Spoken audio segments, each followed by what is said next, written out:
very competitive out there, which means that the level of fitness that a driver must attain to be able to drive these cars for very long, which these races are endurance races, they are long races, at a very high level, it's a very hard thing.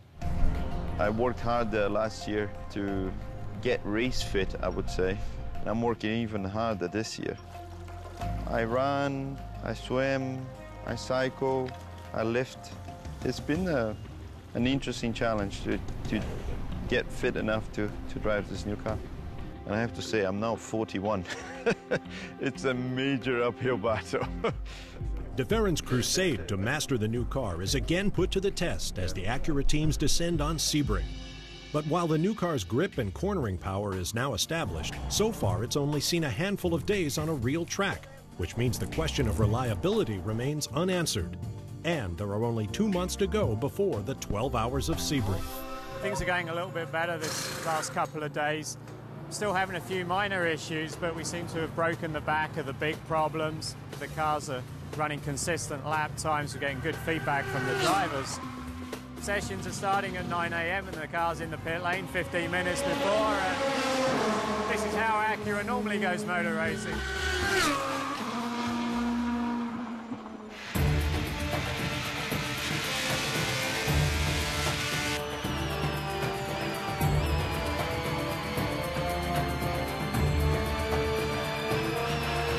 Want to see just how stiffly sprung the car is? Watch David Brabham's helmet as he goes through turn 1.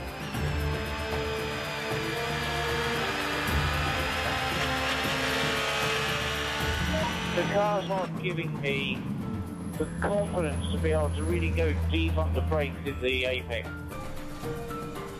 When I hit the brakes, as soon as I start coming off, I feel like I'm getting pushed from behind. I just got a big push going into the apex, but it's all coming from this sort of push in the rear.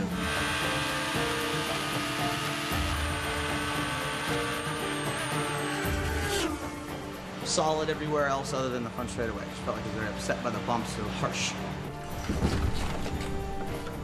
The car is really easy on the tires, so what we found out the first couple of test days was the thing's very gentle. There's not a lot of tire wear. So now we're just trying to stiffen the dampers, the springs, toe settings, camber settings, actually put more energy into the tires. So that gives us a lot of upside. Joining the Patrón Highcroft team is IndyCar champ and Indy 500 winner Dario Franchitti, who will drive for Acura during the 12-hour race at Sebring. Yeah, I think what we're finding right now is the LMP1 car is that much more complex than the LMP2 was. Yeah, just get used to the extra weight of the LMP1 car as well as against the LMP2 car. It definitely, you feel in certain situations of the track that you feel that weight. And but as I say, I've only done I think 12 laps, but I can certainly feel the potential in the car. The de Ferran team is rounded out by two-time IndyCar champ Scott Dixon. The P2 is quite nimble. This one's a little bit bigger. Has a lot of grip. Like going through these, turns 1 and turn 17 is so fast. And in an IndyCar, you wouldn't have as much downforce, and the bumps would probably throw you right off the track. But in this car, it's definitely very physical. It's very fast. Through turn 1, it's pretty awesome. A day that began with great promise soon takes an ominous and all too familiar turn. You always hope when you first get in a car for your first time, it's not going to be in the rain. You hope you have a little bit of a feel for it in the dry. Find that edge a little bit in a place that you know is consistent, like the dry pavement. And so to jump out in the rain, you certainly want to take it super easy, not take any chances. Conditions aren't the best, but great place to start, and we know once it dries out, we can get busy with it. Unfortunately, as their first day at Sebring comes to a close, the only thing this team is getting busy with are repairs. As the bodywork comes off, Acura discovers more issues with the hydraulic steering, and they're serious enough to keep them off the track for the entire next day. The dawn of the third day at Sebring is not a happy one for Acura. It's raining hard, the car is still suffering from problems, and the teams are running out of time. I am concerned. The honest truth is, we do our best work under pressure, but man, we've got an awful lot of pressure, so we're motivated. But we need the weather to cooperate, and And you know, that's a bit of a gamble at times, but we also just got to pound out more miles, and we've only got so many days between now and Sebring reserved, and we just really can't afford any more setbacks. In terms of the fact that we haven't really done any consistent running, it's now becoming a very big concern to all of us. The clock's ticking. There's not that much more time to go. There's not much more test days, and we just don't seem to be able to catch a break. As the P1 teams battle their new car blues, the Acura Lowe's Fernandez team, now preparing for their third year in P2, is fine-tuning a well-seasoned race car. It's the same car we had last year. Hopefully everything that we learned from last year will help us this year. We have some DNFs, mechanical problems and things like that, and you know, hopefully this will be a year that we can finish all the races. And like the P1 team, Fernandez is facing a diminished field of competition. Just over a month ago, last year's LMP2 champion Porsche abruptly withdrew from the American Le Mans Series.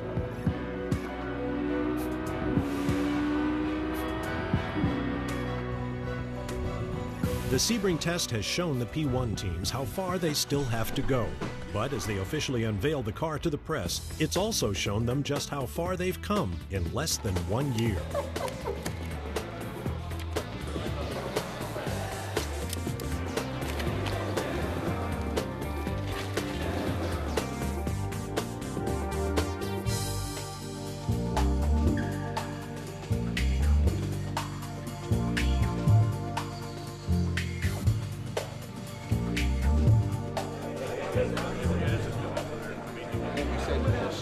We're going to get out testing early, and there's going to be little things having us over. Like today, we had no ring. Yeah, it's not ideal, right? As far as It's going to be one of the classic battles for sure when we get here for Sebring. If we could ask everyone to please grab a seat whenever you get a chance. We'll be starting here momentarily. We have some folks we want to introduce, have some speakers tonight. You know, racing is in Honda's DNA, and even through these tough times, we should be daring, and we shouldn't really give up. I think we're all ready to keep Mr. Honda's philosophy alive, that without racing, there's no Honda, and frankly, there's no Acura. Enjoy the race. I hope you guys have a good time. Thank you. For Acura, this press conference is both a proud moment as well as a bold and unconventional move. You know, we did something unprecedented in motor racing. At a car launch, we took the bodywork off, let the people come round and said, you know, this is about accurate technology. We can talk about it all day long, but hey, why not show the people what it is that we've come and designed? So I kind of like to say to the Audi guys, you know, when you get your car here to Sebring, bring it down, let's put them next to each other in scrutineering and take the bodywork off. We can compare notes and see who did a better job. It'd be interesting, you know. But as they bask in the spotlight, these teams can feel the pressure mounting. In a few short weeks, this car will be put to the test in a full 12-hour simulation race at Sebring. Will Acura be prepared? Will these teams be ready? And the big question on everyone's mind, will this car survive 12 hours on a racetrack?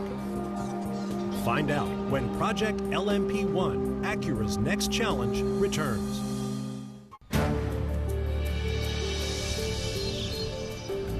February 19th, 2009.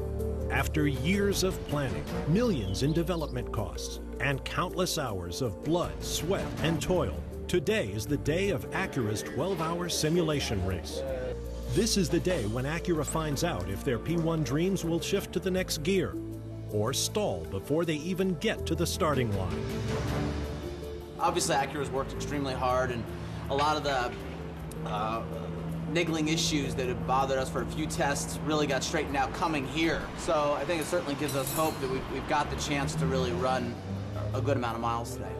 You know, up until now, I think, you know, I don't think anybody really has ever completed a full stint of running, and we're about to head into double stint, double stint, double stint, double stint. So for sure we're heading into the unknown, but that's why we're here as well. But these cars, they're massively complicated.